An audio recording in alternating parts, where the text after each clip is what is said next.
friends. This is Jesse Juarez, president of the Rotary Club of sunny Seaside, California. You're watching a presentation which was recorded live at one of our club meetings. Seaside Rotary meets twice a month via Zoom. Our meetings feature dynamic presentations by many of the movers and shakers that make Monterey County such a vibrant and hardworking community. If you'd like to join a meeting or learn more about Rotary and the work that we do, you can reach out to Seaside Rotary Club at gmail.com. Again, that's Seaside Rotary Club at gmail.com. You can also connect with us on our Facebook page. As always, don't forget to like and subscribe to this channel for more dynamic content.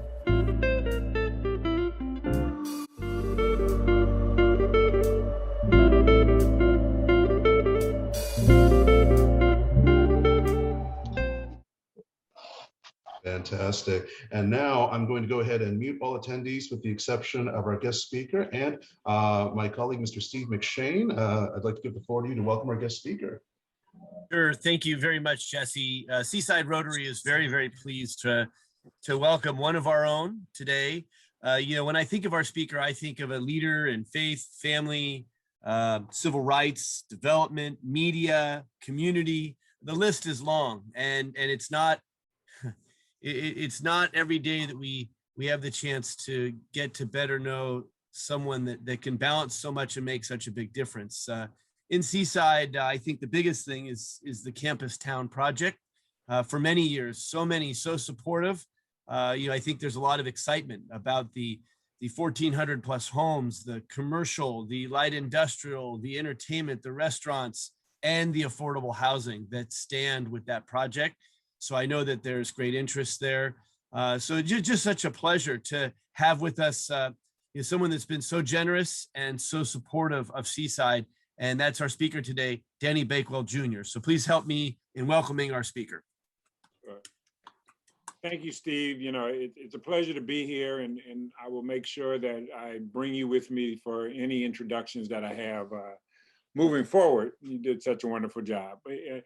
It's truly a blessing, and as I look, on this screen, I look forward to the day that we can all be together in some room and actually do this in person. We're getting there, but we still got a little ways to go. But I'm just happy to do this. It actually gives me the opportunity to just kind of share with you guys. There's been so much conversation about Campus Town over the last 5 years. And it couldn't have happened without everybody on this screen and really the support of the community. And I'm just glad to be able to share it with you, kind of answer any questions you have.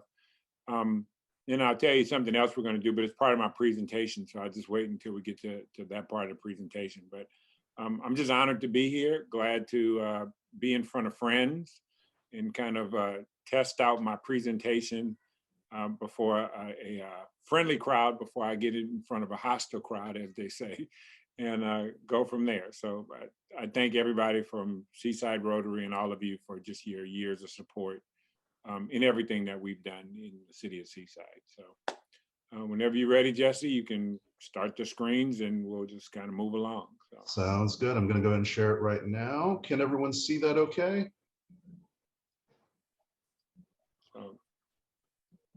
Okay, and then my apologies. When I was testing it out, there might be a little bit of delay when you say go to the next slide. So it might be like a 3 or 4 second delay there. All right. So this is an overview of Seaside Campus Town overview. I'm always very careful to make sure that whenever I talk about it as Seaside Campus Town. So often it's referred to just as Campus Town, but I think it is important in this project to have the name Seaside in it. I think any project that we do, we want to make sure that we are always promoting the city of Seaside. So the actual name is Seaside Campus Town Project, and we're moving. This is we can go back, Jesse, just real quick. Sorry about that. Yeah, we can go back to the first screen real quick. And loading up right now. Sorry about that. Take your time, no problem. Here we go. So just kind of I want to orientate everybody on it. So what is to our left, and as most of you know, this is a partnership between the Bakewell Company and KB Home. And we've been partners since Seaside Highlands, and we continue to work. And I think we have a fabulous project. I think the process that we went through in the charrette with the city, with community input, really has developed this into a phenomenal project. So if we go all the way to the left of the picture, the street that you have all the way over to the left of the screen, that's actually First Avenue. So when you get off on Lightfighter, you're coming up Lightfighter, and everything on your right-hand side from First Avenue all the way on up, all the way to General Jim Moore, it's a whole lot of shrubs right now. The thrift store or visitor center, depending on when you came to Seaside, it's on that side of the street. What you see on this screen, where you see the little purple building right there at the corner of First and Lightfighter, is actually a 200-room hotel. Those two little brown buildings that you see right kind of at the entryway are going to be 4 restaurants, or the plan is for 4 restaurants, 4 retail shops that would, one, service the community, but then on top of that will also service the hotel. The hotel will have a restaurant, but we'll have additional, similar to what we have at Embassy Suites, where we have the Chevys, but we'll have 4 sit-down restaurants is the vision right now. And then everything in yellow is homes, everything from townhomes to some single-family homes, townhomes, and what we call 6-packs, which are kind of courtyard-generated homes. So I can see your little arrow moving, Jesse. Go all the way to the other end. Go all the way to the left, if you can move the little arrow. Yeah. So the yellow, the purple building right there is the hotel. Those 4 little squares are the restaurants that I'm talking about. And then all of the yellow are for sale, various types of for sale homes. Then when you get to that roundabout right there, you start getting to the retail. So right there, that dark brown kind of building is actually retail with housing on top, as well as the brown buildings are just retail. Then kind of the tannish buildings that you see next to those are retail with housing above. So you have that look. And then we enter in, and now we're on, depending on which side, we're either at not General Jim Moore, I'm sorry. We're either at Giggling, or we're at, which is everything along the side. And those blue buildings are actually Monterey School of Law. So that's not going anywhere. So that's still there. The white buildings that you see, or the white squares that you see kind of at the bottom, that's existing military housing. That's kind of something that we've worked around. If you go all the way up to 4th, which is where the other group of brown buildings are kind of in the middle, that was something that came out of the charrette. And that really came from comments that we got from the students at CSUMB. That's kind of the main road that leads into the CSUMB Visiting Center. And one of the things that the students pointed out is there's nowhere for them to go. So that's a kind of a little campus town village. It's going to have a store, going to have some retail, going to have some housing above and things like that. There's some apartment units and things like that. But all of that is really designed so that it connects with that main road in the CSUMB that has the theater, that has the student center, has the bookstore, all of those things. So all of that kind of connects right there. And then as you move up, you just have you have more single family homes for sale and things like that. So that's just kind of an overview of everything on Campus Town when you look at this picture. So you know all of the various things that are going on in here. So, okay, next screen. So this is kind of what you're gonna see off of as you move into kind of the main retail when you're at General Jim Moore. this is what it's going to look like. This is the retail. This is walkable shopping area with housing above. So that's kind of what you're looking at right now. So obviously, if you know where the Burger King site and all that is, it's a drastically different look than what you've ever seen there before. So, and there's nothing about these that's kind of guaranteed. This is not necessarily the very specific architecture that's going to be on there, but it'll be close. And it just kind of gives you the massing, gives you what we're looking for in terms of walking, green space, open space across the street. It's really going to be, as you can see, bike riders, a lot of bike lanes. But the effort is really to make walkable, open space and really kind of give another look. So next screen.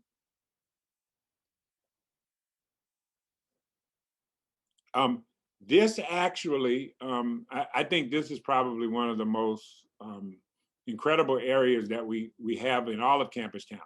So if you're familiar with the old Shea Gym site, the old the church site, things like that, this is literally that space. And this is basically kind of a concept of what you'll be looking at when you come out of your front door, where those homes will be. And you're looking at an open space that has bike trails that face CSUMB. So there's an entire walking path that goes back there, beautiful views of open space that come out of when you come out of your front door, as required in the Fort Ord Reuse Authority, in what they call the RUDG, the Reuse Authority Development Guidelines. All the garages and things like that are either back or alley loaded, so you don't see any garages in the front. This is really walkable courtyard space. So, but that's what you're looking at right here. So, next screen.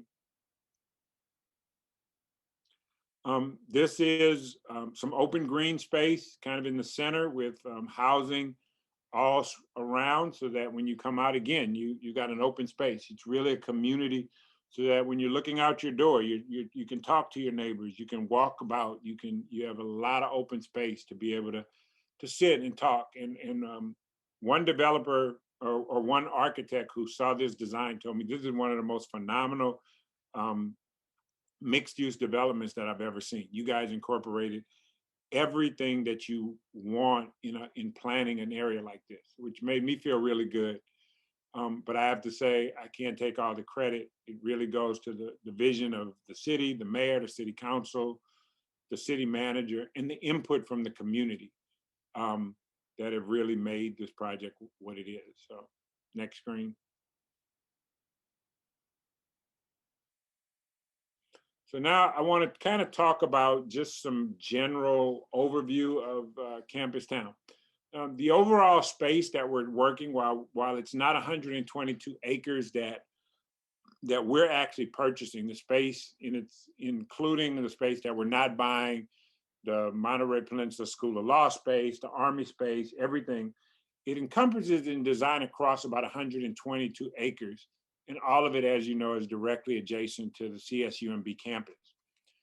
In total, we're looking at developing 1,400 homes. That's apartments, that's for sale, various from single family, detached homes to condos, and what they call a shared wall unit, condo townhome type of project. We actually, from a hotel standpoint, we actually have been approved to actually do 250 rooms as part of our design. But in talking to a number of hotel operators, they tell me that the maximum you probably can get on the space that we've designated is about 200 rooms. So it's probably going to be more closer to a 200 room hotel. I'm talking to a developer in the area. It's going to be probably either some type of Hilton brand or some type of Marriott brand. I'm not quite sure which one yet. But we'll ultimately determine what type of flag. But it will be a national name brand flag that we will be putting on that hotel. In addition to this, we have 50,000 square feet of office and light industrial space. We want to be able to bring jobs to the community. We want to be able to provide space that can provide supportive services, both to the city, to the community, and ultimately to CSUMB as well. So all of that is going on. And hold on, turn off my ringer until so people stop texting me.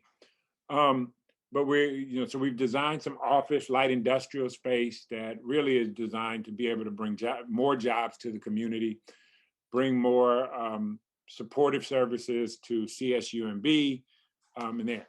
And then we have 150,000 square feet of retail. Our plan is to bring a number of retailers, including a grocery store operator, a number of retail, national credit retail operators there, as well as some small local businesses too. We have a program that we've used at other retail developments where we have incentives that we build in to bring, make it easier and possible for small local businesses to enter into this large retail space.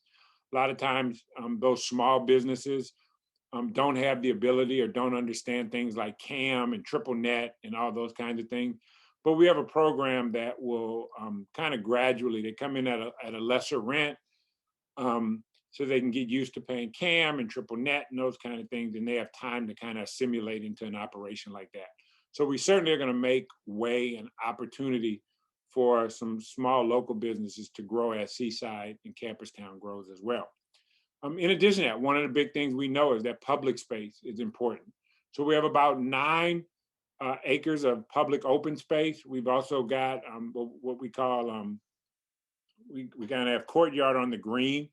We're kind of in the center. There's an open space where you can block off 2 streets, which make it possible to, if we block off this roundabout, we can have a farmer's market, we can have open air, we can even have open air concerts and things like that.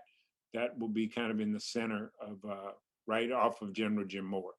So that's part of the design as well. So next screen.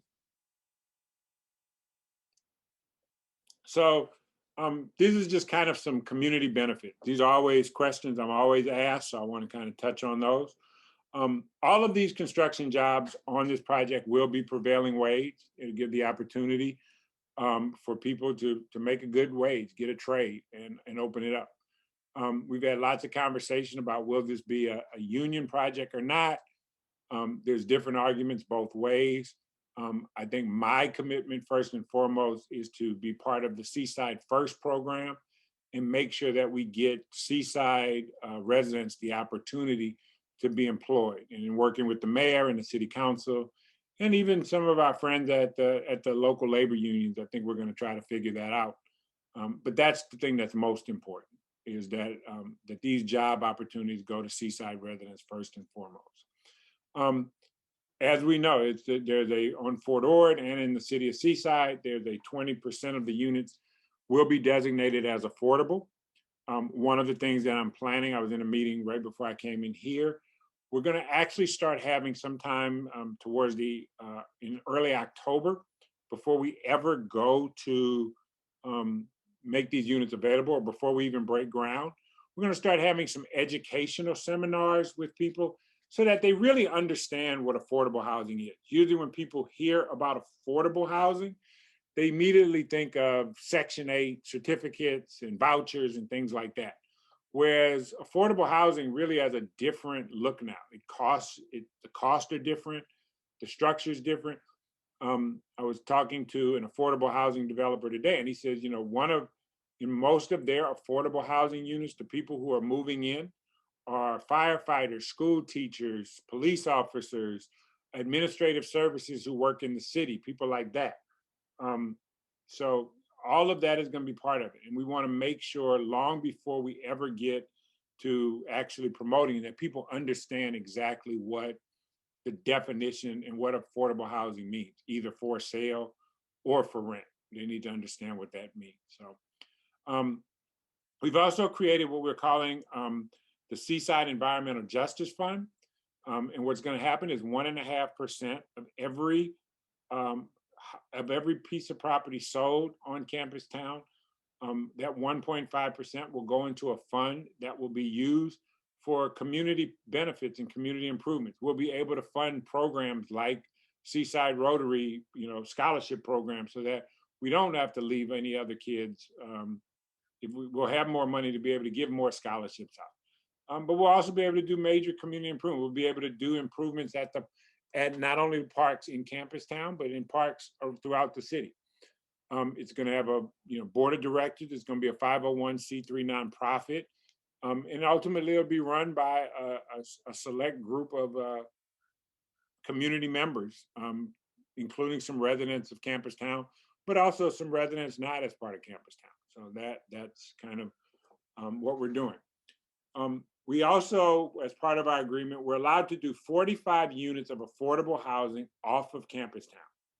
And I think the thing that makes this so important is the truth is that when we get to a space that allows us to break ground, we've got to put in all new infrastructure. We've got to put in all new streets. We've got to put in new sewer lines, new water lines, things like that. So we're probably going to be spending, as I like to say, we're going to spend a year playing in the dirt before you ever see anything coming out of the ground that's going to be usable. But when we break ground, at the same time that we break ground on Campus Town, we are going to break ground on some off-site affordable housing in the city of Seaside, so that the first units that we deliver will be affordable. We've already worked out a deal to build some units in partnership with Greater Victory Temple Pastor Britt. They already, we're going to actually build these units for them. We're going to basically build the units. The church will own the property. And in exchange for they're using their land and getting a free building, it's roughly going to be about 30 units. No, it's 29 units is exactly what it is. But in exchange, they're agreeing to keep these units affordable for at least 40 years or 45 years. I can't quite remember what the requirement is. But the church will be able to make some money to be able to continue to do the great work that Pastor Britt and the church does. At the same time, the first units we'll be able to deliver to the city will be affordable units because that's such a need in the city. Again, as I said, I'm committed to the Seaside First hiring program. That's important to me. I've said both in interviews and people I've talked to, the people who made this project happen are the people who supported us, and those are the residents of Seaside. So I, first and foremost, have a commitment to those people to be able to deliver these opportunities to them. And that is really my goal as part of Seaside First.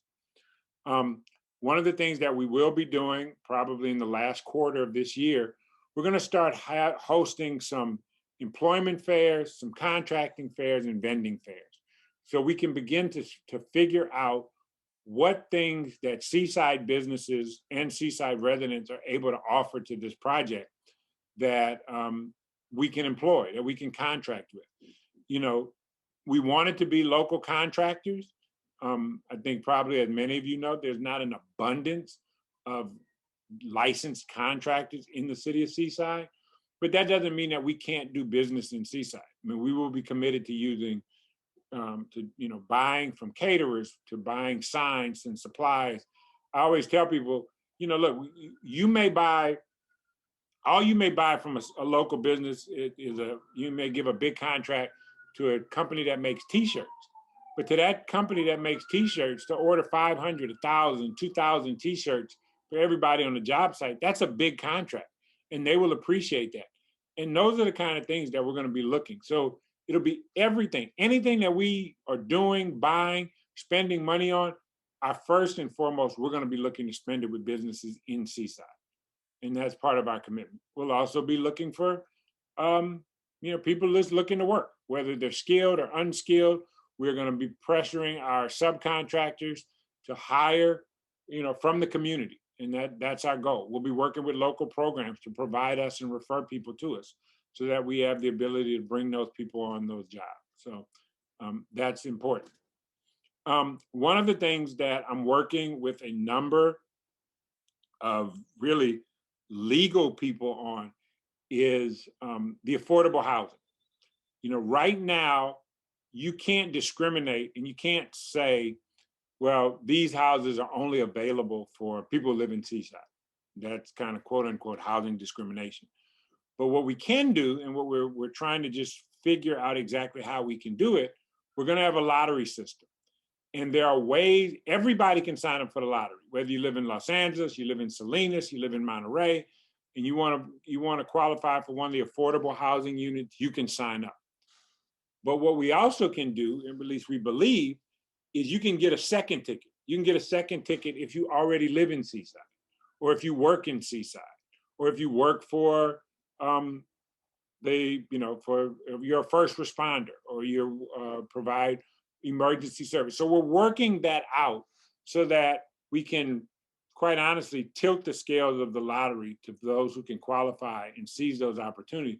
To those who are already invested in Seaside, those who invested in Seaside long before Campus Town was ever, was just a twinkle in my eye, I guess, as they say. So that's it. The other thing that I think you guys are really helping me do is, from the encouragement of Mayor Oglesby and the Seaside City Council, is I'm going to be doing probably towards right now I'm looking at September 25th. We're going to do another one of these presentations, but to the general public, where anybody can come and ask questions and give people an update of where Campus Town is. What are the holdups? What are they going to have? And we're going to be doing that, and we're going to be providing this information in a public forum. So that's why I said I won't be able to control who's at those meetings. So you guys are giving me the opportunity to kind of try this out and practice it before a friendly audience, before I just kind of open it up to the public in general, and they throw me to the wolves. So next slide, please. All right, timing and issues facing the start of Campus Town. As most of you know, we got our approval before the City Council March 5th of 2020, obviously right before COVID kind of put us all down for a year. But given that, we're ready to go. However, we were hit with a lawsuit. A group called Committee for Sound Water and Land Development on Fort Ord filed a lawsuit challenging our environmental impact report, really challenging the city's approval of the environmental impact report. The litigation is actually filed against Committee for Sound Water and Land Development against the city of Seaside. And we're just a named party in it because we're the beneficiary of that approval. We went to court. We actually won our demurrer, and the courts threw the case out. However, the complaining party has given us notice of filing an appeal. We don't think that they can win an appeal, but what it is doing, it is delaying the project. If we had to go all the way to the appeals court because of COVID and just the slowness of the appeals court, it could take 18 months to 2 years before we would be able to get to court. But we believe we might be able to expedite this, and we're working to hopefully expedite it and get this resolved. We're working on a target date of closing and actually breaking ground in the first quarter of 2022. Even though the lawsuit is in place, it has not stopped us as developers from working towards being ready to go whenever that day comes. So we've submitted all of our infrastructure plans to the city. We're taking a big risk because if the lawsuit was to, by some horrible thing that we didn't see, this case, they won this case. We've probably spent about $3 to $5 million in designing and putting in infrastructure that would be at risk. But we're confident enough that we're going to continue to spend and we're going to continue to move forward, so we're ready to go. So right now we're in the city with our second round of infrastructure plan check. We expect we'll get comments in the next 2 weeks. We probably will have one more round. And at that point, I think we'll have approved plans to install new sewer, new water lines, everything that we need to put in new infrastructure in Campus Town. We've also begun the process of these two things have to happen simultaneously. While we're also designing the infrastructure, we have to get approval from Marina Coast Water District, who provides the water to the project. We've submitted those applications, and we're in the process now of working through our water allocation process through Marina Coast Water. There is enough water, at least for right now for the first phase, and the plan to bring the second phase of water on, we have. It's just a matter of timing, but we've got time before we get to that part. As I said, there is current water available. There's about 180 acre-feet of water currently available, which is more than enough for phase one of the development that takes everything from above, from First all the way to just above General Jim Moore. So there is enough water already there. The second phase of water, the reallocation of the water, of the recycled water from the golf course, will come online within the next 2 to 3 years, I believe, and that's where we'll have the water for the second phase. So that's the plan. Just in terms of timing, we're shooting, as I said, to close on the first phase of the site by early January 2022. And as part of our development agreement, we have to close and purchase the second phase of land 12 months after we close on the second phase, on the first phase. So basically, we will have taken down all of the land and put in all of the infrastructure within the first 2 years of the project. We've gotten a lot of questions about the fire station. The current fire station, while it is plans to be relocated, the current fire station will stay in place until a new location is agreed upon and a new station is built. So we will never find ourselves in a situation where we don't have an active working fire station going on to service this community and the surrounding community.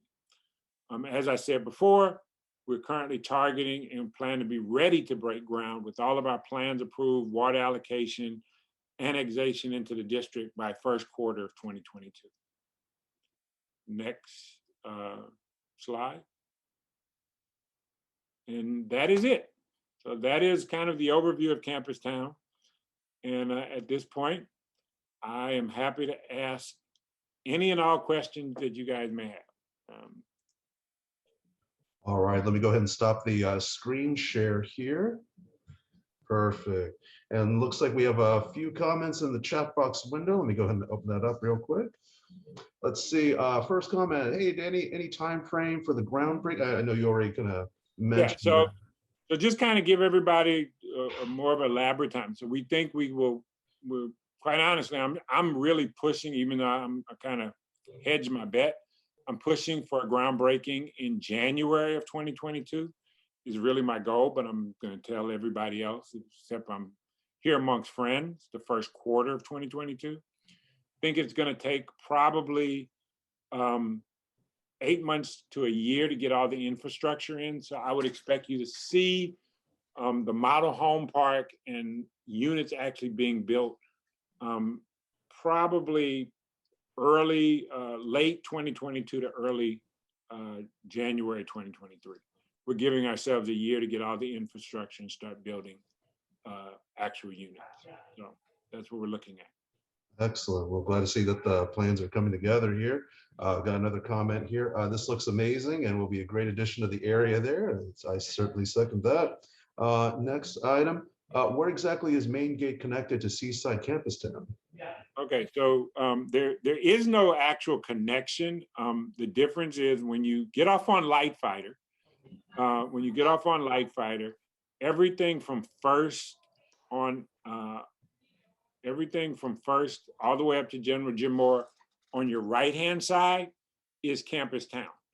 When you get off of Light Fighter, from everything to your left, from First to I believe it's Third is Campus Town. So it's literally across the street from Campus Town is where Main Gate is, but the two are not actually connected. Light Fighter is the dividing street. One's on the right side, one's on the left side. Excellent. Any other question? Oh, you guys are real easy. This is a real easy group. Well, and this, I have a question myself. I know probably a lot of history, a lot of planning that went into this, but how did this start? How did the idea of Campus Town start? Well, it started off, quite honestly, it started off with a much smaller site. We originally submitted a proposal to develop about 65 to 70 townhomes on the site across the street from Seaside Highlands, which was the old Shopette site, which is now the seasoned senior care facility. So we started out looking at developing that site. It just made sense for us. We had developed Seaside Highlands. It was across the street. As I've told several people, from the time I was doing Seaside Highlands, I've always been looking for another site and another project to do in Seaside. There was so much conversation, so much input, to the credit of Mayor Ralph Rubio at the time, and Councilman at the time, Ian Oglesby, who's now our mayor. They said, well, you know, the thing about it is we have a lot of land on Fort Ord. So why are we fighting over this little small piece of land? Why don't we look around at some other sites? And we started off looking at what was called the Surplus 2 site. Surplus 2 site, interestingly enough, there was a report that was done that said the Surplus 2 land site was the absolute worst development site in all of Fort Ord. But we saw something different. We saw a major opportunity, a mass piece of land next door to CSUMB. And we said, you know what? If we can have that opportunity, we can create something unprecedented. We can create a development, and we have the vision and the wherewithal and the ability to really take it through. And so with the support of the city council, with the support of the community, and a lot of hours of really working through a design and really sitting down with the community and talking to residents like yourself, many of you were there, and talking about what does Seaside need? What does Seaside want? What things can we do to make this the project that everybody can support, including the environmental community, and including having conversations with groups like Land Watch and Keep Fort Ord Wild and Sustainable Seaside and a lot of people like that.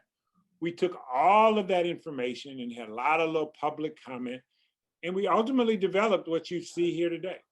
And we, you know, while we couldn't fulfill everybody's vision or everybody's request, we think we were able to really kind of meet the majority of them. And I think everybody supported them. And it's why Campus Town has been supported like no other project I've ever seen, not only in Seaside, but quite honestly, in any other. I had an attorney who was at our city council meetings, and I've been to a lot of city council meetings. I have never seen a project that has had this kind of community support. But it's because we're a part of this community, and we listen to all of you and all of your friends and all of your family, and tried to create a project that really took into consideration everybody's wants, needs, and desires to create just a fabulous project. And I'm really excited about it. Ms. Gale? I think you're on mute. I've heard that when it comes to Petrovic and his lawsuit, I've heard that a couple of times he was already thrown out, or it was thrown out as frivolous. What's your take on the current, because then he refiles again. I don't understand how he can keep doing this. Well, what happened was he filed the initial lawsuit. Then he withdrew his initial lawsuit. I remember that. Then he came back and refiled his lawsuit, and he basically added fora to his second lawsuit. What he did, however, was he filed it after the statute of limitations had already run out. So we went before the the court, and the court agreed. You missed the statute of limitations. You missed the time, and ruled in our favor and said you missed your opportunity. Whether it's frivolous or not, you missed the opportunity to even file it. But like in most things, you have the right to appeal. And so now he's filed the appeal. We think he'll lose on appeal, but all it does is take away time. It takes away time, and it's annoying.